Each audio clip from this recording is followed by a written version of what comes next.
अस्सलाम वालेकुम दोस्तों, मैं हूं मुस्तफ़ा नवाज़ हाजी मियाँ, अपना चैनल MK कुकिंग के साथ। दोस्तों, हम आपके लिए आज बहुत ही चटपटी सी एक रेसिपी लेके आया हूं, जो कि हैं चप्पल कबाब। चपली कबाब भी कहते हैं, चप्पल कबाब भी कहते हैं। हम इसे कहेंगे चपली कबाब। पेशावर की सौगात है, बहुत ही अच्छे, बहुत ही मज़ेदार, बहुत ही चटपटे से बनते हैं। तो इसमें किन किन चीज़ों की ज़रूरत पड़ेगी वो हम आपको बताते हैं। ये बताने से पहले आप मेरा चैनल सब्सक्राइब करें, बेल आइकन के बटन को दबा दें ताकि मेरी आने वाली वीडियो आपको पहले से पहले देखने को मिल जाएं। लाइक करें, दोस्तों में शेयर करें, कमेंट्स करें, कमेंट्स बॉक्स में कमेंट्स लिखें, पसंद आए तो उसमें कमेंट्स लिखें ताकि हमारी हौसला अफजाई हो सके। तो आइए दोस्तों, देखते हैं कि हमें चपली कबाब बनाने के लिए किन किन चीज़ों की ज़रूरत है। सबसे पहले ले लें आप बीफ का कीमा फैट के साथ। आधा किलो कीमा है, ये फैट के साथ थोड़ी सी फैट मिला लें इसमें, जिसे चर्बी कहते हैं। इनमें मसाले जाएंगे, पिसा हुआ ज़ीरा है 1 चाय का चम्मच, नमक है 1 चाय का चम्मच, नमक कम से ज़्यादा कर सकते हैं आप। कुटी हुई लाल मिर्च है 1 खाने का चम्मच, और कुटा हुआ धनिया है मोटा मोटा क्रश किया हुआ, ये है 2 खाने के चम्मच। खटाई के लिए हम डाल रहे हैं इसमें आमचूर का पाउडर, इसे मैंगो पाउडर भी कहते हैं। वैसे तो इसके अंदर अनारदाना डलता है, लेकिन अनारदाना बहुत से लोग पसंद नहीं करते, मुंह में आता है, तो इसलिए मैंने वो नहीं डाला। तो इसकी जगह हम खटाई के लिए डाल रहे हैं आमचूर पाउडर। उसके साथ ले लें आप अदरक लहसुन का पेस्ट 2 खाने के चम्मच। उसके बाद ले लें टमाटर, बारीक चॉप कर लें, एक नॉर्मल साइज़ का टमाटर बड़ा वो ले लें। और उसके साथ ले लें आप, ये है मकई का आटा। ये बाइंडिंग करता है, कबाब को गिरने नहीं देता, इसमें टेस्ट भी आता है। तकरीबन 3 खाने के चम्मच आप ले लें मकई का आटा। उसके साथ ले लें आप 2 हरी मिर्च नॉर्मल साइज़ की बारीक कतर लें, और तकरीबन 4 से 6 खाने के चम्मच कतरा हुआ धनिया। और इसमें लेंगे आप 1 अंडा, ये भी बाइंडिंग करता है और इसका टेस्ट भी अच्छा हो जाता है चपली कबाब का। 1 नॉर्मल प्याज ले लें, उसको बारीक क्रश कर लें, जैसे ऑमलेट के लिए हम करते हैं। चलिए दोस्तों, स्टार्ट करते हैं। पहले हम इसको तमाम मसाले से मिला लेंगे। सबसे पहले हम डालेंगे अपने स्पाइसी मसाले, बिस्मिल्लाहिर्रहमानिर्रहीम, सब इसमें चले जाएंगे। उसके बाद आमचूर पाउडर, मैंगो पाउडर, ये भी डाल लीजिए। उसके बाद अदरक लहसुन का पेस्ट, ये भी चला जाएगा इसके अंदर।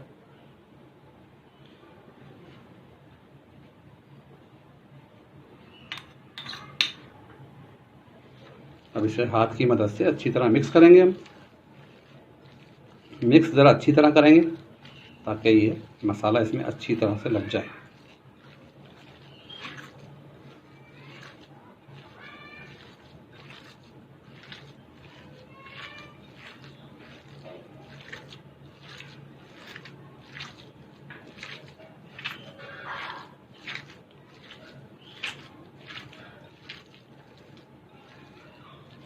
अब इसमें शामिल करते हैं हम प्याज,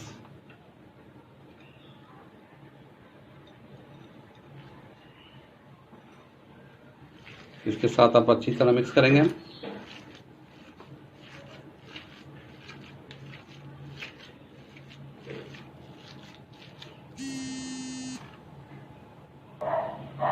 अब हम इसमें डालेंगे टमाटर,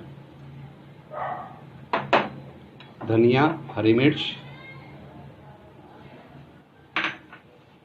फिर इसे मिक्स करेंगे अच्छी तरह।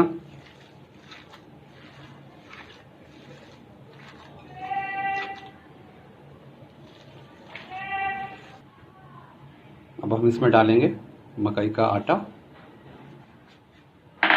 और अंडा भी तोड़ के डाल देंगे।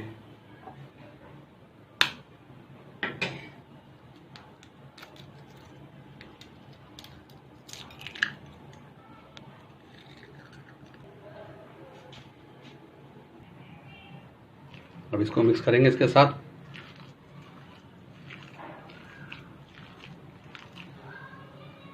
ये सब चीज़ें हमने इसमें मिला ली हैं। अब तकरीबन 15 से 20 मिनट आप इसको फ्रिज में रख दें। उसके बाद फिर हम इसको तलेंगे। हम मिलते हैं आपसे 15 मिनट के बाद। ये हमारा आधा घंटा पूरा हो गया है। हमने फ्रिज में आधे घंटे के लिए कीमा रख दिया था, बिल्कुल अब सही हो गया है। चलिए अब इसको हम तलते हैं। एक पैन ले लें, उसमें थोड़ा सा तेल डालेंगे हम, तकरीबन 4 टेबल स्पून, और कम पड़ने पर बाद में हम इस पर डाल सकते हैं। चूल्हे को ज़रा शुरू में हाई रखें ताकि तेल हमारा गर्म हो जाए।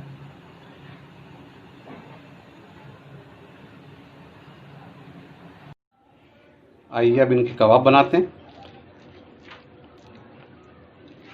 थोड़ा इतना बड़ा गोला इस तरह ले लें आप। अगर आपको चुपक रहा है हाथों पे तो आप हल्का सा तेल भी यूज़ कर सकते हैं। इस तरह फैला दें आप, और अपने हिसाब से जितने बड़े आपको रखने हो, ज़्यादा बड़े भी नहीं हो, ज़्यादा छोटे भी ना हो।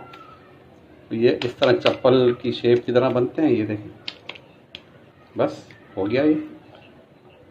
अच्छा, इसमें एक टमाटर भी लगाते हैं ऊपर से, तो हम एक टमाटर भी लगा देते हैं।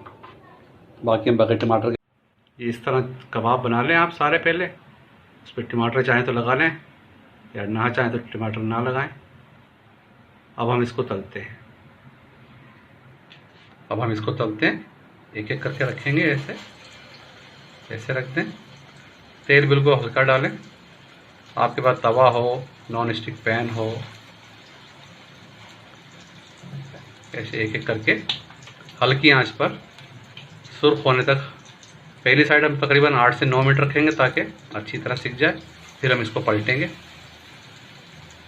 देखिए, आराम से इस तरह।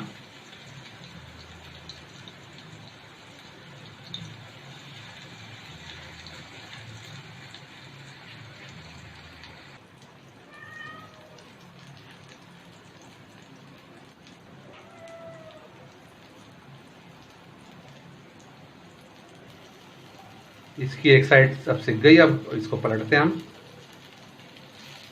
आराम से।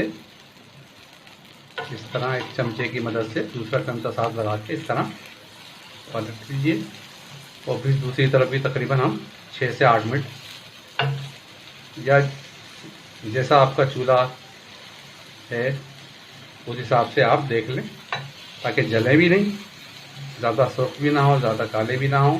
ऐसे गोल्डन से तल लें। तेल कम हो तो आप इससे थोड़ा सा तेल ऊपर से आप इस तरह हल्का सा तेल डाल सकते हैं।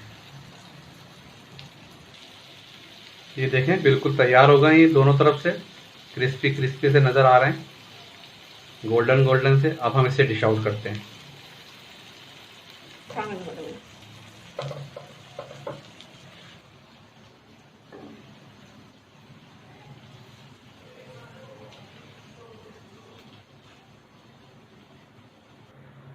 ये हमारे चपली कबाब तैयार हो गए हैं।